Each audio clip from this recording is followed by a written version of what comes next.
Hello, everyone, and welcome to the IFE session stages. We're going to give a talk today on which hyped technology is actually useful for distributors. And there's all sorts of technology around the world, and we are constantly getting told that this one is going to be amazing. So the next big thing that is going to unlock everything. Maybe you've heard this many times over the last 10 years. So if it sounds like Groundhog Day when they're saying that this is the latest technology, this is going to change everything that we have, the way we do business for the entire world, that is a story that has not been told just once, and a lot of times it has turned out to be a little bit flawed. So just 10 seconds on me. I've been in technology forever. My stuff was originally as an electrical engineer way back.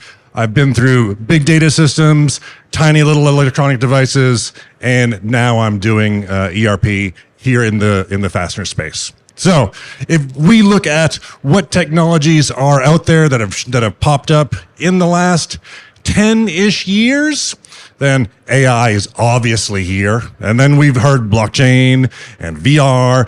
What's the quantum stuff? Where's that now? Internet of Things, what's happening there? 3D printing, nanotechnology, cloud. We've had a big run, and you're kind of like, well, did any of that turn out to be useful? So what we're going to do is we are going to look at how much hype do these things have?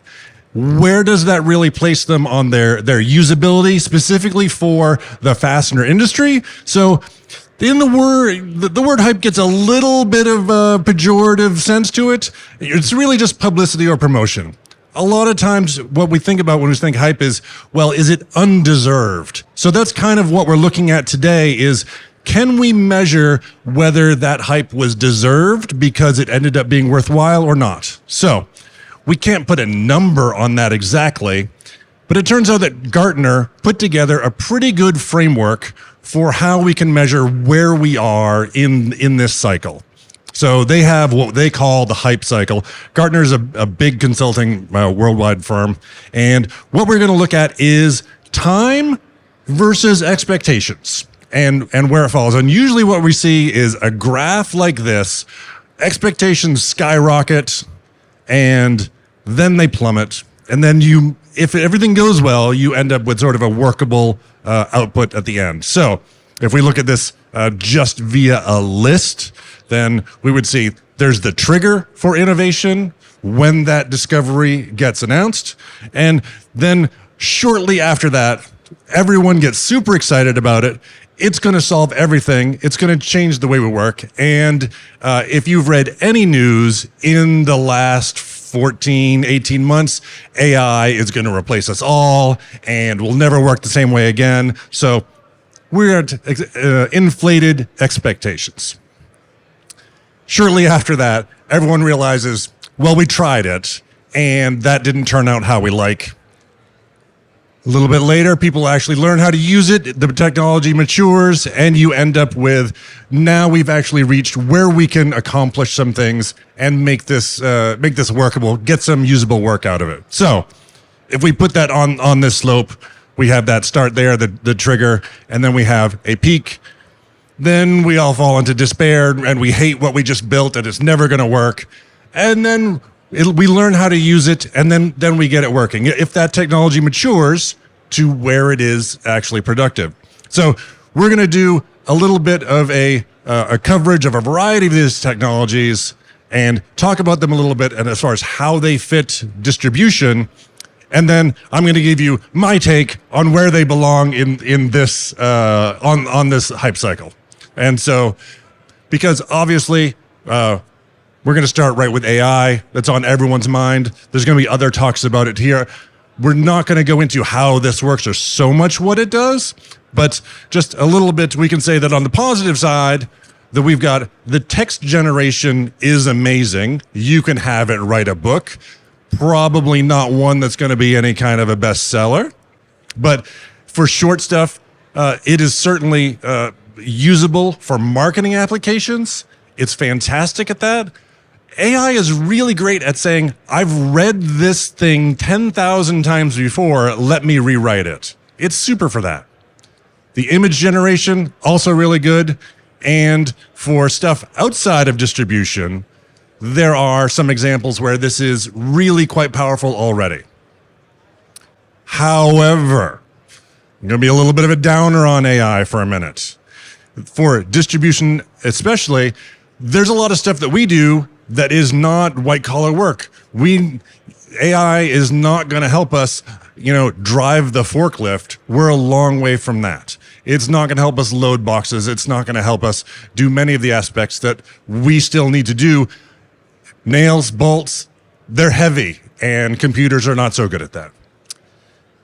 The finances of this operation, a little bit suspect at the moment. There are a lot of properties where this is not profitable. That if you had some other company that was going to lose $10 billion this year, you'd be like, should we really peg all of our business models on this? So at a more like individual level, ChatGPT is about $20 a month. The amount of power and cooling that the data centers are using to serve just one customer, 5 to 6 times that.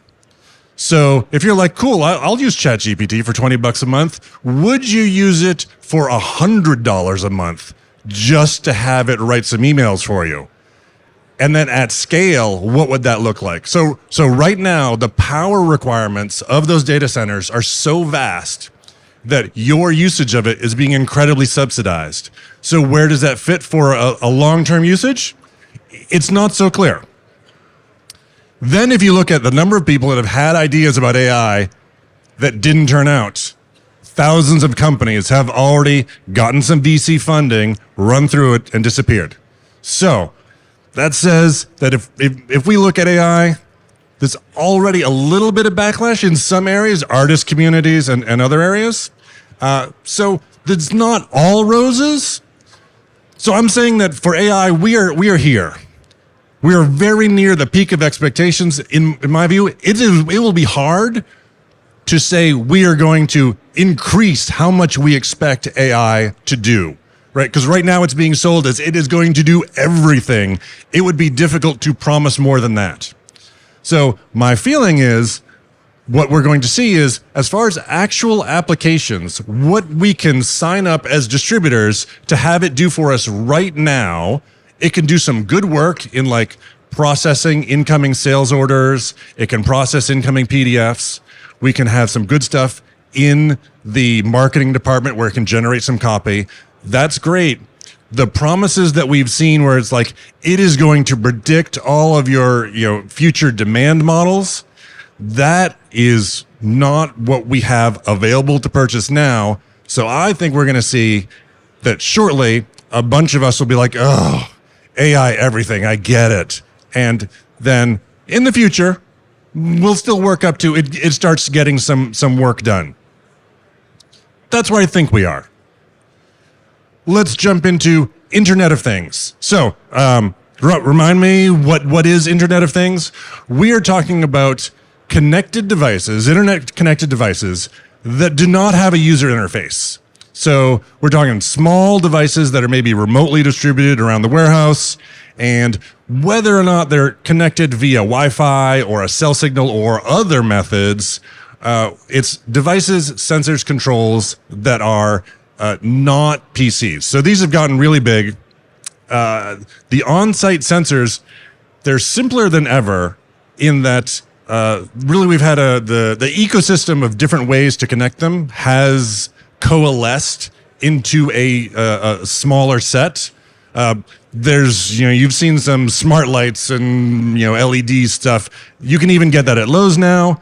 And sort of critically, the wireless protocols have basically come down to two choices, the Zigbee and the Z-Wave. And so what that means is at this point, you're not going to invest in a whole ecosystem of sensors that then becomes obsolete and unsupported in 2 years. So we have reached maturity on that communication schemes, and they're usually interoperable. There's obviously more cell data than ever, And for doing super mobile stuff, outside a warehouse, that is possible. Even for some small signal over satellite, also possible. So there is some setup still required. This isn't like a plug it in and go. There's a little bit of ramp up having some computer savvy guy put this together. But this is where I think we are. We have passed where there were multiple competing protocols, different kind of things, where you could connect it in a multiple of ways. And some of those have fallen by the wayside, and we're pretty much down to just the two. So for distribution, what does this mean? This means that some of the automation, which would have been a large wiring project or a large infrastructure project at tens of thousands of dollars, can now be accomplished at hundreds of dollars. And so the idea that you could remotely monitor temperatures all through your warehouse and have those trigger alarms, do recordings, do loggings, have some control, that is much more doable now than it was just 5 years ago, and way more affordable. So I think that we are pretty close to this stuff is going to be ubiquitous in short order. So cloud as a technology. So remind me what cloud is. This is not what cloud is. The computers are not floating out there. Cloud is really just, this is a warehouse of computers. This is your computer in another building being powered by someone else and being hooked up to the network by someone else. Or conceivably you renting space in some other area. So the best way to think of cloud is there's nothing magical about that. It is just a warehouse of other people's computers, and maybe yours is in there too. Now, the best thing about that is, think about your distribution center. Have you brought in like 3 independent high power generators? Do you have multiple utilities that are coming in? Do you have 2, 3, 4 different data backbones that are coming in? Most likely not. You got your power, and then you maybe have a backup generator. You may have one internet connection. So just the idea that your computer would be running in a place where someone had multiple redundancies to all your connectivity, that's pretty powerful. The other part of this is, if you look at cloud as a technology for development, what you have is actual applications that have been abstracted away from the operating system. So before, you're like, oh, I want to run my program. I need to install it on Windows 10. I upgraded to Windows 11. It didn't like it. And now I have a problem and I need new drivers. So the cloud idea is, let's build these in a way that it's not really connected to a particular operating system. This is going to give us flexibility to move that application around. That is a powerful thing to do because it frees you from that particular tie with that one piece of hardware.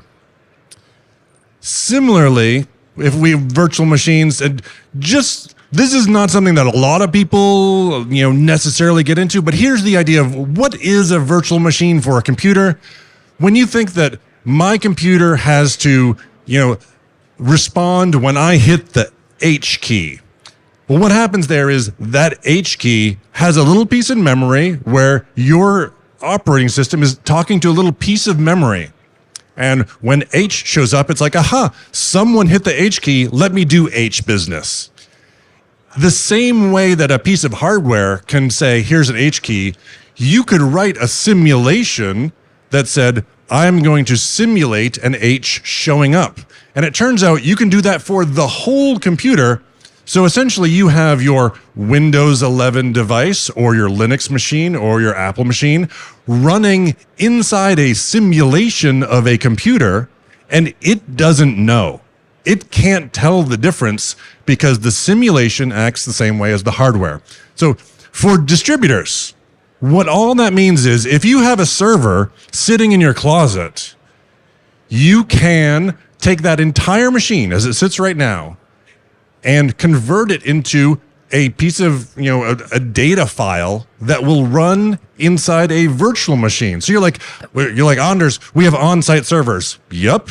You can take that on-site server, put it in a virtual machine, and then let it run in one of these data centers where it has all this backup power, all this backup connectivity, and it's still the same software. And that is pretty huge, especially when you're worried like this particular machine, we've had it for 7 years, and I'm worried about it like physically failing.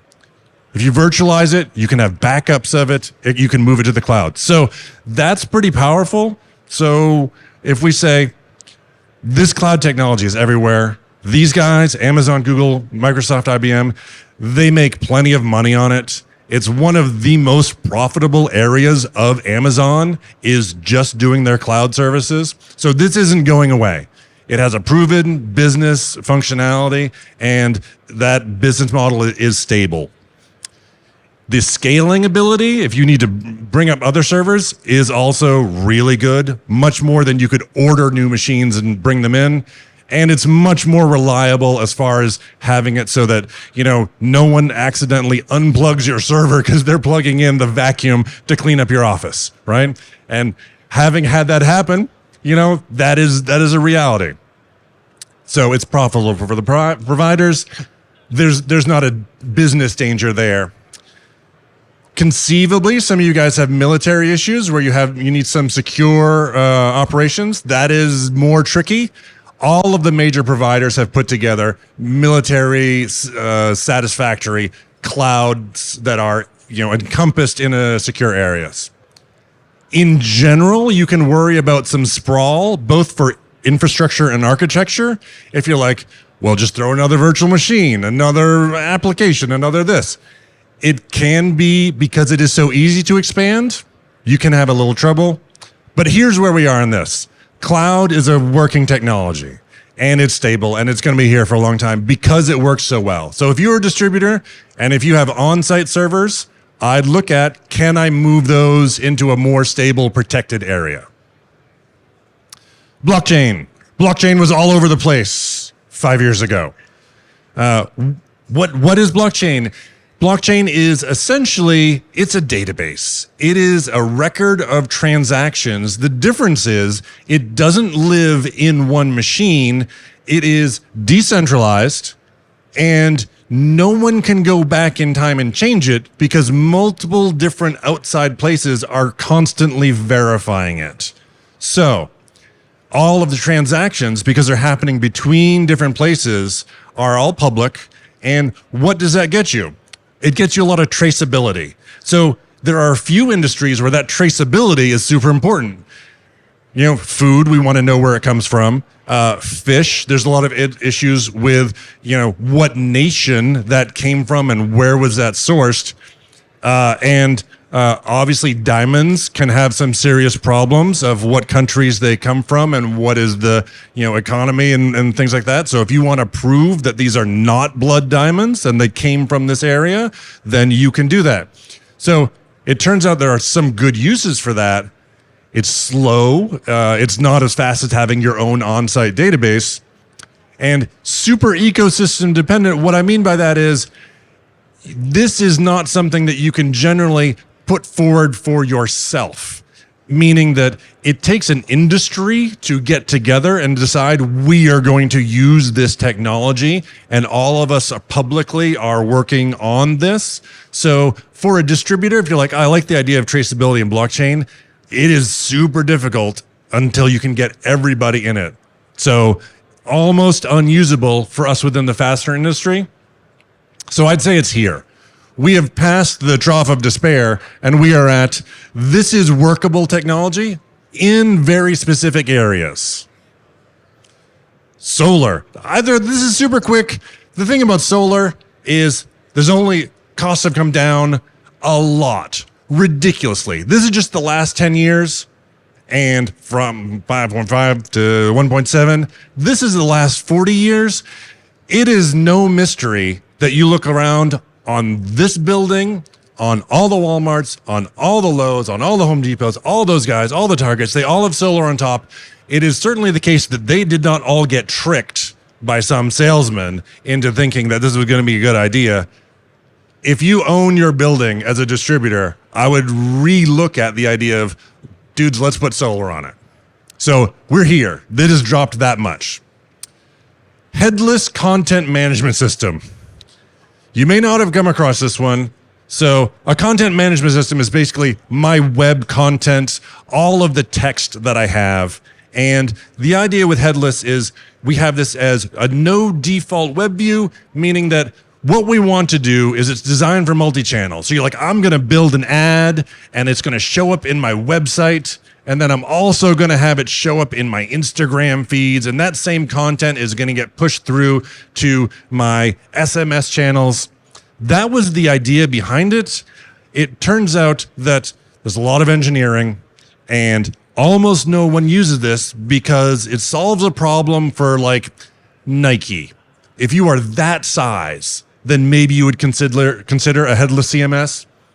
For almost everyone here, you just need a database just like you always have. So headless CMS, I'm putting it as here. And for the fastener industry, it is not going to be super useful for solving the problems that you have. You're like, really, I just need to sit down and write 12 articles for our website. That's what I need to get done. I don't need to change the underlying technology. Robotics. We'll jump into robotics for a minute. So, what is robotics? Not that one. No. And also not that one. This one. We're looking at pick and pack for distributors. And really what's surprising is this has matured enough that if you have as few as 5 pickers in your warehouse, you are right on the edge of where this might generate positive ROI for you. So there's more shows, more options, more robots, more things available, and that ecosystem is larger than it's ever been before. So if you look at how much are those robots, these numbers, you just say, what would it cost me to hire one person? It's kind of in this range of like in a year, you would be like, okay, maybe I'm hiring a guy for, $40K to do some of this stuff. A robot could do that.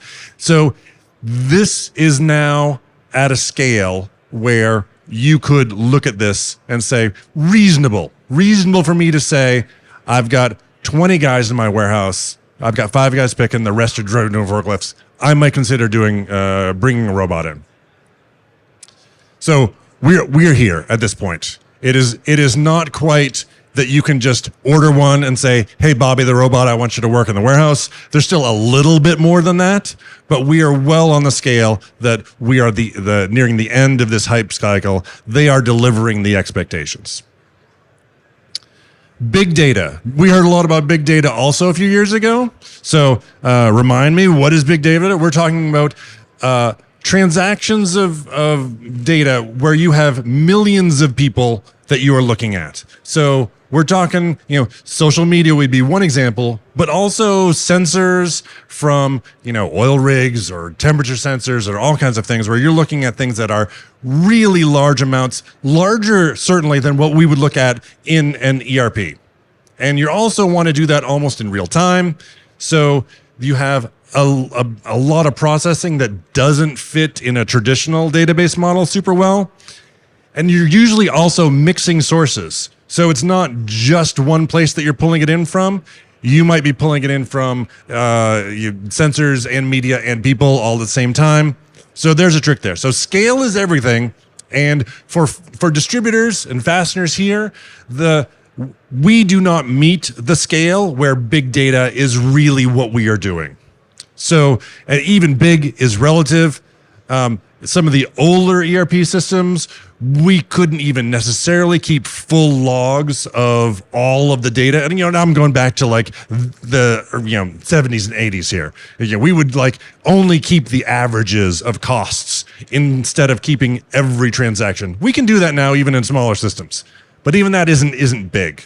So for things like what we're interested in, you can keep 20 years of historical data in less than a gigabyte for a lot of different transactions. That's not big data. So for distribution, we can say that big data is certainly a mature technology, not applicable for what most of us are doing. So you can skip those pages when we see big data.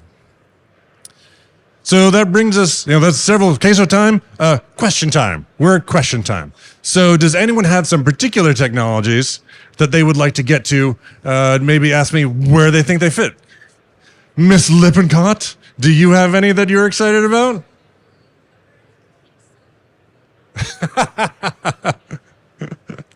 Well, that was the idea. This is just a survey course, because obviously each one of these we could go very deep into.